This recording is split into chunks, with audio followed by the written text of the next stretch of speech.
So like always, we'll have two smartphones. This is the Galaxy S8 Plus, and over here we have the Google Pixel 2. Both of these will be recording in slow motion as we do the drop test. So I'll start with the iPhone 8 Plus. It also has an aluminum frame, which is slightly softer than stainless steel and can be pushed into the glass a little more easily. Now both the iPhone 8 Plus and the iPhone X have a small plastic layer between the glass and the metal, but since aluminum gets pressed in easier, I'm going to assume that this one breaks sooner. So I'm just going to set this on my leg. Right now it's about 3 feet up or 1 meter, give or take. Both cameras are recording, and I'll just stand up.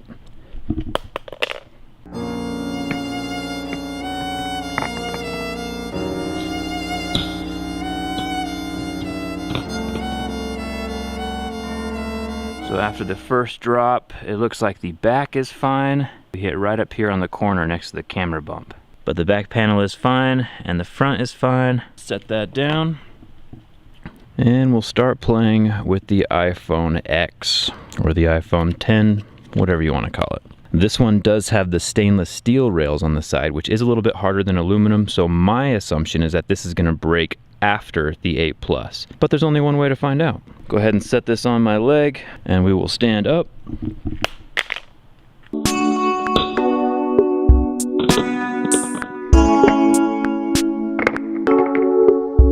Looks like the back glass is totally fine. Front glass is still good. Let's try it again. We'll do sitting down one more time because this is the most common type of drop, just forgetting it's on your lap and then standing up.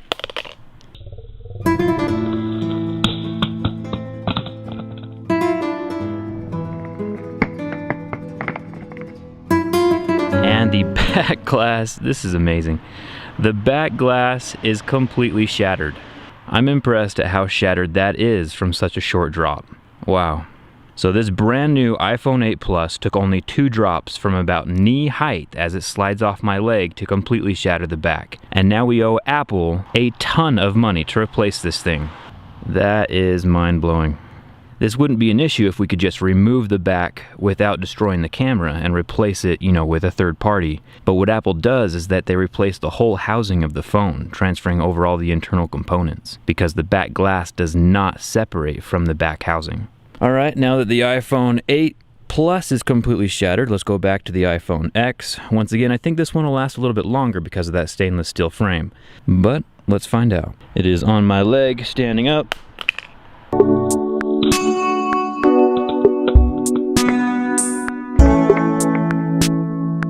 Looks like the front is still fine.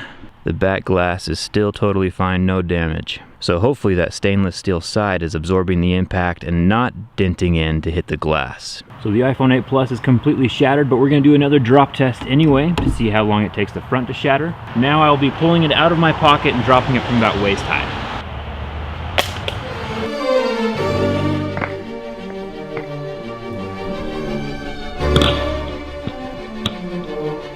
That time around it did fall directly on the screen as I flopped it out of my pocket. From waist high, the front of the phone is completely damaged. Whether it's from the glass slightly protruding above the edge of the aluminum right here, or just the aluminum getting pushed into the top edge of the glass and breaking it that way. Either way, the front and the back of this phone are completely damaged now from, I think, drops 2 and 3 of this drop test. So as far as most durable glass on a smartphone ever, glass is still glass, and gravity is still gravity. But we're not done with the X yet. Let's keep going. We'll pull it out of my pocket and let it hit the ground.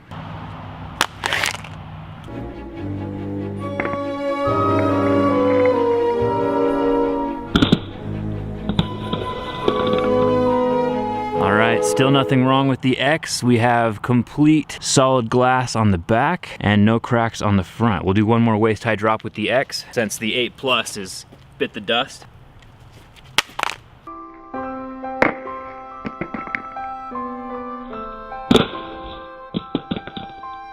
Yet again, waist high. There is nothing wrong with the front of the phone. Still 0 cracks on the whole front side of the device, but on the back side, right next to the camera hump, there's the smallest of nicks. So I'm gonna assume that with the next drop, or a drop soon after, the whole back is gonna shatter from that point, because once there's a weak point introduced into the glass, that's where all the damage happens. We'll do one more from about chest high.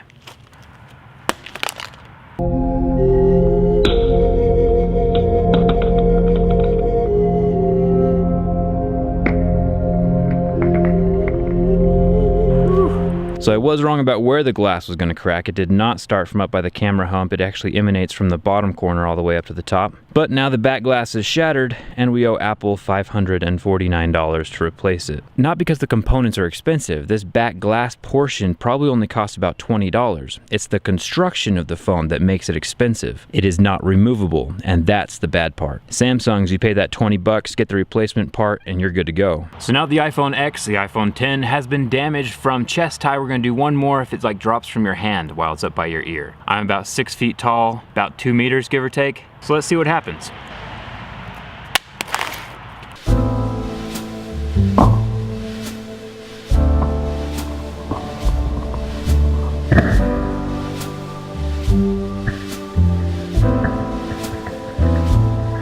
So the front glass of the phone does have damage in that bottom left corner. Nothing too drastic, but it is damaged. And the back is now just shattered everywhere.